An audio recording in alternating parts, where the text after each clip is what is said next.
Hello ladies and gentlemen, my name is Dietrich and this is the updated 2026 Honda HR-V. The HR-V is Honda's smallest SUV that they sell, at least here in the United States, and it is a significant car for them because they say it is the best-selling SUV amongst Gen Z buyers and first-time SUV buyers, and it's the best-selling subcompact SUV amongst Hispanic buyers. This is not my words, this is Honda's words. And what we're going to do today is review this car for you. We'll go over the styling and talk about the updates there for 2026.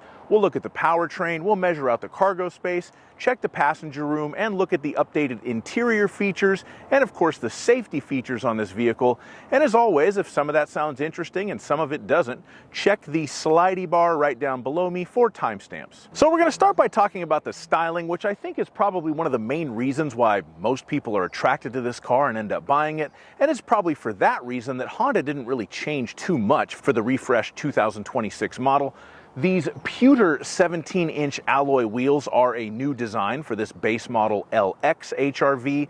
And another thing they now give you standard is the privacy glass, so the tinted windows on the back windows. Those are now standard. You don't have to pay extra to have the car tinted aftermarket or have the dealer tint it and charge you extra for that.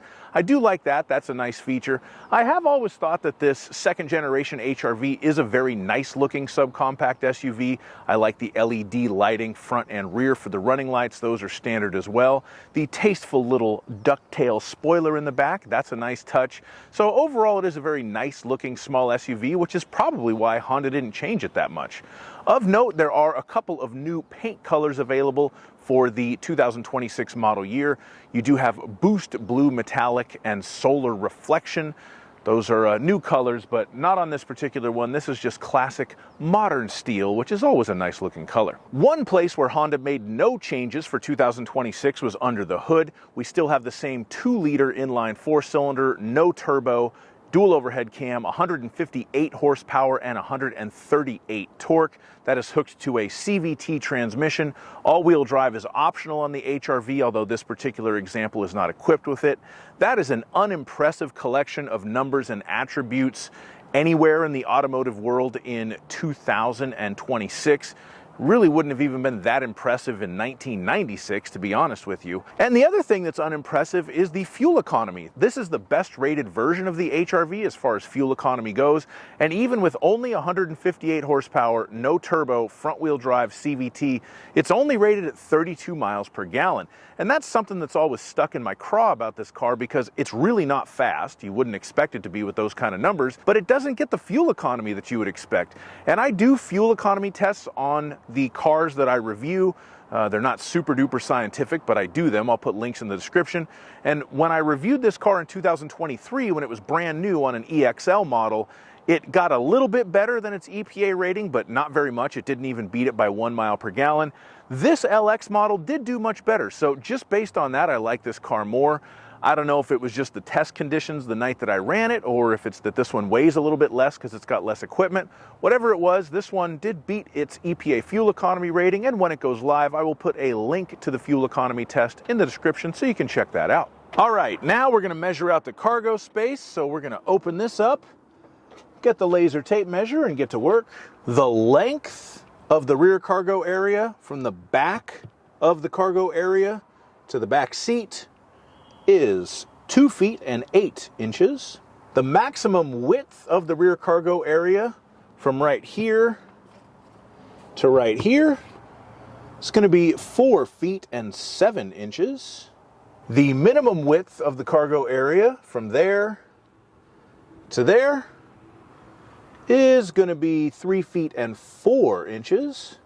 The maximum length of the cargo area with the back seats folded down is about 5 feet and 5 inches. And I say about because that's the measurement to the back of that passenger seat, which is in kind of a mid position right now. So it could go, a few inches more, a few inches less, depending on where you have that set. The back seats, there's a very teeny tiny hump, but overall it is a very usable cargo area in the back of the HR-V. So that's a nice thing. The height of the rear cargo area of the HR-V is going to be 2 feet and 5 inches. And if you need to lift something into the back, you will have to lift it only 2 feet and 5 inches off the ground. That's a low lift over. That's a nice feature. Just for fun, let's see what's underneath here. Oh, we have some tools, which means, ba-bing, we have a spare tire. It's a space saver spare, but it's a spare nonetheless on this base model front-wheel drive HRV.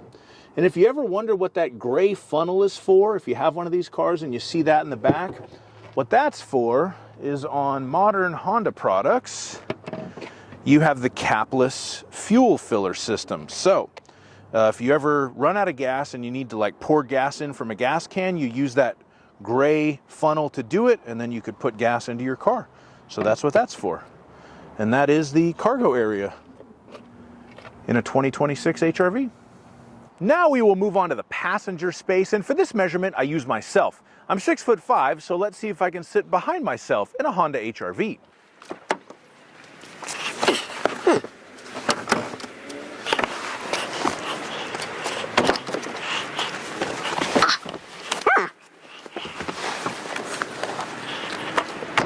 Okay, so as we can see here, the answer to this question is yes. I sit in the front, I have enough knee room, I'm sitting upright, but I have enough headroom. And if I get into the back, I have just enough leg room, I do have enough headroom, I do fit back here, so that's a good thing. This is an LX, this is a base model. So there's not a whole lot going on back here. I don't have any air vents. I don't have any USB ports. I don't have a center armrest. But hey, I fit. I have enough room. And I'm in the Honda HRV. Now to move on to the interior of the vehicle. And to me, the biggest and most significant update for 2026 on the HRV is the standard 9-inch touchscreen with wireless Apple CarPlay and Android Auto. That's a big deal to me. On the previous year HRVs, you had to go up to the EXL model to get the wireless. If you got an LX or a Sport, you had to plug it in with a cable. So I really like that addition of the wireless Android Auto and Apple CarPlay as a standard feature across the board, I think, as it should be.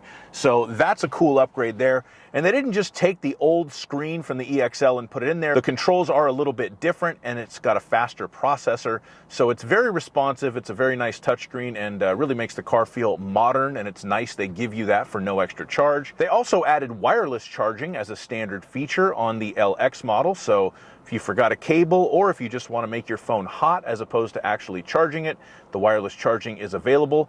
But you also have not one, not two, but 3 USB-C high-speed charging ports in the front of the vehicle. One of them is a data link, and the other 2 just charge. And as far as new features on the inside, that's pretty much what you get. I do like the interior layout of the HRV a lot. I like the pass-through part of the center console right underneath where the parking brake and drive mode controls are. And they put a USB-C port there to make easy charging for the phone. That's a nice convenient place to keep your phone if you're not going to use the wireless charging. You can also turn the wireless charger pad off and just keep your phone there. That's a nice touch. Single zone automatic climate control is standard, as is the half digital gauge cluster. So the speedometer is just an analog unit, and then where the tachometer is, that's a digital portion. There's not a whole lot you can do with it except for change some settings and stuff. AM/FM radio is standard, as are some very nice looking cloth seats. They're very comfortable, they look nice, they look like they'll be durable for the long term. You do have push button start, so you don't need to put the key in and turn it to start the car, but you do not have keyless access. So when you want to get in, you do have to push the lock unlock button to let yourself into the vehicle. And one feature the HRV still lacks is auto start stop. So that thing where the engine will shut itself off when you bring it to a complete stop. The HRV still is not equipped with that. I was actually surprised when I reviewed the 2023 model that they hadn't added it, because even by then it had become pretty much standard. And still on this 2026 LX, there's no auto start stop. So if you really hate that feature, buy an HRV, it doesn't have it. Now on to the safety features, and all HRVs come standard with Honda Sensing. That is going to give you the collision mitigation braking system, the road departure mitigation system, so it can beep at you and tell you if it thinks that you're drifting out of your lane. You have the rear view camera with different modes. That's kind of a cool Honda thing. You can change how the backup camera looks. You have lane keeping assist, so when that's engaged, when the vehicle can read the lines that differentiate the lanes, it will help keep you in your lane. And of course, you have adaptive cruise control to maintain a distance from the car in front of you. The Honda can speed up and slow down and even bring itself to a complete stop. And I'll put a link in the description of this video that shows you how to use that feature, just in case you're curious.